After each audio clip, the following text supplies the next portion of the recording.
농담이 아니라 선생님이 한국사 강의 시작하도록 하겠습니다. 잘 들릴지 모르겠네요. 선생님이 오늘 학교가 아직 인터넷이 되지 않고 5시면 학교가 문을 닫아서 선생님이 오늘 스타벅스 와서 강의 찍으려고 합니다. 좀 이제 주변 소리랑 이런 게 잘 안 들어갈 것 같아서 좀 걱정되긴 하지만 한국사 강의 시작하도록 할 텐데, 오늘은 우리 지난 시간까지 해서 고려까지 다 배웠어요. 그러고 나서 우리가 삼국시대와 그 다음에 남북국 시대까지 하면서 여기 이제 문화 파트를 안 했거든. 그래서 오늘은 여기 문화 파트를 좀 수업으로 하려고 해요. 그래서 이 문화 파트 부분에서 가장 중요한 유교와 불교를 좀 집중적으로 공부하려고 합니다. 특히 불교 부분이 가장 시험에서 많이 나와요. 그래서 오늘 여러분이랑 불교 부분 수업하도록 하겠습니다. 선생님 스타벅스에서 하느라고 막 노래 흘러나오고 이 소리가 잘 들어갈지 모르겠지만 한번 해보도록 할게요. 알겠죠? 그럼 이제 강의 시작하는데, 우리 먼저 불교를 좀 볼게요. 자, 우리 고대 시대, 그러니까 삼국 시대부터 불교를 수용한 순서를 좀 기억했으면 좋겠어요. 자, 고구려는 소수리망, 백제는 침류왕, 그다음 신라는 버풍왕이에요. 알겠죠? 근데 고구려랑 백제는 좀 빨랐어요. 그리고 신라는 늦었어요. 이 이유는 뭐냐면, 자, 고구려와 백제는 다 중국을 맞닿아 있는데 신라는 소백산맥 밑에 있어요. 그러니까 지도를 그리면 이렇게 나와 있죠. 신라의 위치는 여기 있고, 이때 당시 고구려 백제는 여기와 이렇게 있다 보니까 전달은 빨랐어. 근데 신라는 상대적으로 제일 안쪽이기 때문에 불교 수용의 전달이 되게 늦게 되었습니다. 요거 좀 아셨으면 좋겠고요. 자, 그 다음에 고대 국가로 성장한다는 것은 이게 무슨 뜻이냐? 고대 국가로 성장한다는 뜻은 왕권이 강화된다는 뜻이에요. 기억나요? 고대 국가로 성장하면서 왕권이 강화되기 위한 여러 가지 규칙들이 있었죠. 법칙들. 그게 뭐야? 율령반표, 불교 승인, 불교 공인, 그 다음에 부자상속, 뭐 이런 것들, 영토 확장, 이런 것들 있잖아. 고대 국가 성장 속에는 왕권 강화라는 목표가 있어. 그러면 어떻게 생각하면 되냐면, 왕권을 강화시키기 위해서 불교를 포섭했다는 거야. 불교를 프랜차이즈화 시켰다는 거야. 자, 그럴 수 있었던 이유를 좀 볼게요. 자, 이때 불교에는 왕즉불 사상이라는 게 있어요. 왕즉불. 무슨 사상이냐? 왕이 곧 부처다. 그러니까 불교를 믿는 것은 부처를 믿는 거잖아. 그렇지? 부처처럼 되고 싶은 거고. 근데 이미 왕은 부처란 말이야. 그렇기 때문에 불교를 믿는 모든 사람들은 왕을 믿는 사람처럼 되는 거야. 그리고 또 하나, 그럼 귀족들이 되게 싫어할 거 아니야. 왕과 귀족은 계속해서 견제하고 계속해서 권력 다툼을 하는데, 근데 또 문제는 뭐냐면, 불교에서는 사람으로 태어난 것이 그나마 좀 좋은 거란 말이야. 윤회의 법칙 속에서. 근데 사람으로 태어난 사람은 전생에 귀한 공덕을 쌓은 사람만 사람으로 태어나고, 그 전생에 이런 공덕이 현생의 삶에 도움을 준다고 불교에서는 얘기를 한단 말이야. 그러다 보니까 내가 지금 귀족이고 평민도 아닌 귀족으로서 삶을 누릴 수 있는 것은 내가 전생에도 정말 선한 사람이었기 때문에 잘 살 수 있었다라는 거야. 그러면서 귀족들도 이 불교를 좋아하기 시작을 합니다. 알겠죠? 그거에 대한 내용이 뭐 여기 뒤에 나와요. 그래서 모든 국가, 고구려, 백제, 신라가 모두가 불교를 프랜차이즈화 시키기 시작하세요. 근데 이때까지의 불교는 아직 대중적이지 못했어요. 오직 왕실과 귀족의 불교였단 말이야. 왜냐면 통치수단과 신격화, 뭐 이런 느낌의 불교였었어요. 자, 우리가 봤어요. 자, 이때까지의 불교는 귀족과 왕실을 위한 종교. 알겠죠? 그러면서 불교의 대중화를 위해 이제 왕실과 귀족만을 위한 종교가 아니라 백성을 위한 종교가 필요하다. 불교. 그래서 불교의 대중화를 위해 힘썼던 사람이 있어요. 원효와 의상과 해초예요. 알겠죠? 이 3명은 시험에서 꼭 나와요. 그러면서 얘네가 주장했던 사상들이 있는데, 원효 같은 경우에는 이때도 불교는 종파가 굉장히 많았어요. 불교의 종파에 따르지 않고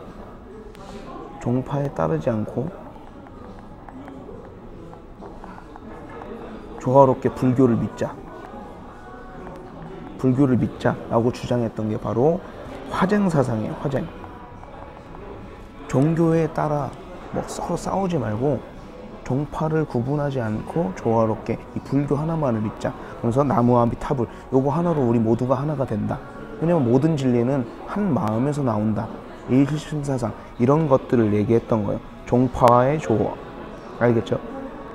왜냐면 잘 봐. 백성들한테 불교를 전파해야 되는데 우리는 무슨 종이에요. 우리는 무슨 화엄종이에요. 우리는 무슨 조계종이에요. 조계종을 믿으셔야 돼요. 조계종의 교리가 맞아. 이러면 지금 가뜩이나 경전 자체 외우는 것도 힘든데 백성들 먹고 살기 바빠 죽겠는데 무슨 종이니 따져서 어느 세월에 불교를 대중화시켜.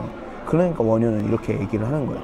거기에 하나 더 나아가서 의상은 화엄정이라는 종파를 개창을 하면서 화엄경을 가지고 우리는 모두가 하나다. 이건 진짜 그냥 모두가 하나인 그냥 조화 자체만을 주장했던 사람은 의상이에요. 알겠죠? 자, 그 다음에 해초는 왕호천축국전이라는 것을 만들어서 인도와 서역을 본인이 직접 여행하면서 여행 기록지를 만든 거야. 그럼 사람들이 많이 볼 수 있잖아. 근데 이 여행 기록지에 불교를 집어넣은 거야. 그래서 불교 여행 기록지. 그래서 사람들이 여행 기록지를 보면서 불교에 조금 더 마음 문을 열게 되고 뭐 이런 일들이 벌어지면서 이 세 사람이 불교의 대중화를 위해 많이 힘썼다라는 거예요. 알겠죠? 이 부분 좀 읽어보시면 원효에 대해서 좀 알 수 있을 겁니다. 자, 그러면서 이제 불교의 종파, 어떤 종파들이 있었는지 좀 볼 텐데, 자, 일단 대표적인 종파로는 교종과 선종이 있었어요. 자, 교종과 선종이 있었는데, 교종은 여기에서 말했듯이 계율과 교리를 중시해. 이거는 경전을 중시했다는 거야. 근데 경전은 글로 써 있잖아. 백성들이 경전에 써 있는 글을 읽을 수 있을까 없을까? 대부분의 사람들은 글을 몰라요. 그러니까 읽을 수가 없어. 그러니까 그냥 앞에서 하면은 그런가 보다 가만히 있는 거. 별로 마음에 안 와들어. 그러니까 이거는 왕실과 귀족의 종교였어. 근데 신라 말기에 선종이 등장하기 시작하면서 요거는 경전 필요 없어. 참선 수행을 통해 깨달음만 얻으면 돼. 그러니까 내가 경전에 나오는 교리를 읽지 못하더라도 내 마음으로 이걸 깨달아서 수행을 통해서 이걸 깨달을 수 있는 거야. 그럼 일반 백성들도 쉽게 불교에 대해서 깨달을 수 있겠죠. 그러니까 백성들이 너무 좋아요. 그러니까 호족들이, 신라 말기 호족들이 백성들의 마음을 얻어야 되니까 우린 선종을 믿는다. 너 우리 오면은 선종 믿는 우리 종교로서 하나가 함께 하자. 뭐 이런 일들이 벌어져요. 그러면서 요 내용이 나오죠. 신라 말기 선종과 호족이 연합하면서 선종의 방향성이 독자적 세력을 구축하는 호족들의 방향성과 맞았다는 걸 방금 선생님이 말했던 얘기야. 그래서 호족의 전폭지 속에 성장을 하면서 신라 말기에 구산선문이라는 대대적인 큰 선종의 교단들이 등장을 하기 시작을 합니다. 알겠죠? 그리고 대표적인 불교 문화재들이 많이 나오는데 요거 같은 경우에는 백제의 탑이에요. 알겠죠? 그 다음에 이거는 경주 불국사, 경주 가면 알 거야. 그 다음에 이건 발해의 탑. 그래서 탑을 보고 문제를 맞추는 거는 주로 어디에 나오냐면 한국사 능력 검정 시험에 나와요. 만약에 내가 한국사 능력 검정 시험을 볼 거다 하면 이 탑들을 좀 구분하면서 볼 수 있는 눈이 필요해. 그거는 선생님이 따로 내가 한국사 능력 검정 시험도 볼 거다 하는 사람한테 얘기해 주도록 할게요. 알겠죠? 그 다음에 요거는 승탑이라고 해서 여기 사리를 보고 앉는단 말이야. 스님이 돌을 많이 닦은 사람한테는 그 화장을 하면 그 투명한 유리구슬이 나와. 그걸 사리라고 하거든. 이게 클수록 수행을 많이 한 사람, 선행을 많이 쌓은 사람. 그러니까 선종은 수행이 중요하잖아. 그러니까 요 승탑들이 굉장히 많이 유행을 해요. 우리 선종의 스님이 사리가 엄청 컸다. 그거 보고 가는 탑이다. 여기서 우리도 수행하자. 이런 식으로. 알겠죠? 이런 불상도 많이 나와요. 요 뒤에 이거를 후광이거든. 부처의 후광이야. 그래서 이건 주로 고구려, 그 다음에 발해에 저기 거예요. 이거는 고구려 거, 이건 발해 거. 이걸 보면 알 수 있듯이 고구려의 영향을 받은 국가가 발해라는 것을 알 수 있습니다. 자, 우리 또 넘어갈게요. 이런 탑도 되게 많이 나오죠. 이런 탑. 이건 백제 거, 석굴암, 그 다음에 이거는 신라 거. 어쨌든 이런 석상들도 많이 나온다는 거. 그래서 요 내용은 쭉 읽어보셨으면 좋겠습니다. 여기까지는 쭉 읽어보세요. 알겠죠? 그럼 이제 불교의 중요한 파트들은 다 끝났어요. 그럼 이제 볼 거는 뭐냐면 유교예요. 유교도 꽤 오래전부터 고대 국가를 형성하는 상황 가운데 있었어요. 형성에 유교가 많은 영향을 미쳤는데, 선생님 계속 얘기했죠. 유교에서 중요시하는 건 충과 효야. 그래서 이 가치를 가지고 관리를 키워낸단 말이야.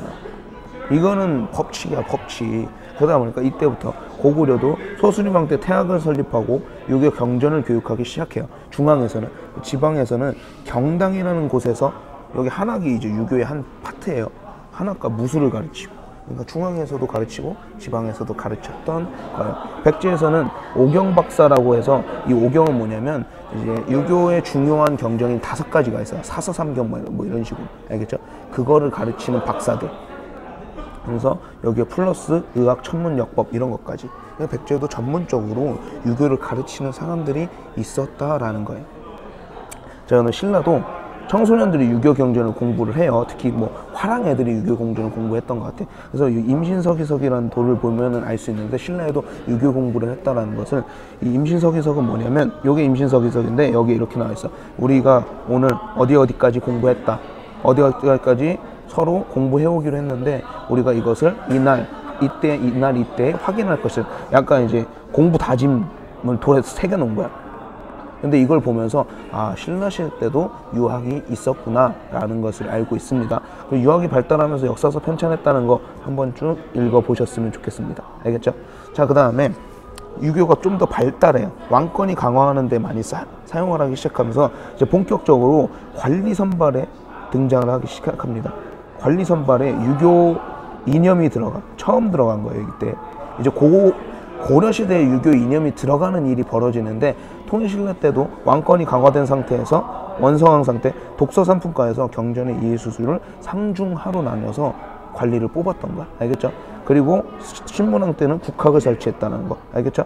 그리고 경동왕 때 국학을 태학으로 변경했다는데, 이 부분이 헷갈려. 소수림왕의 태학과. 근데 시대가 완전 달랐다는 거야. 알겠죠? 그걸 기억해 주셨으면 좋겠습니다. 그 다음에 발해 유교 교육, 이것도 한번 읽어보시면 돼요.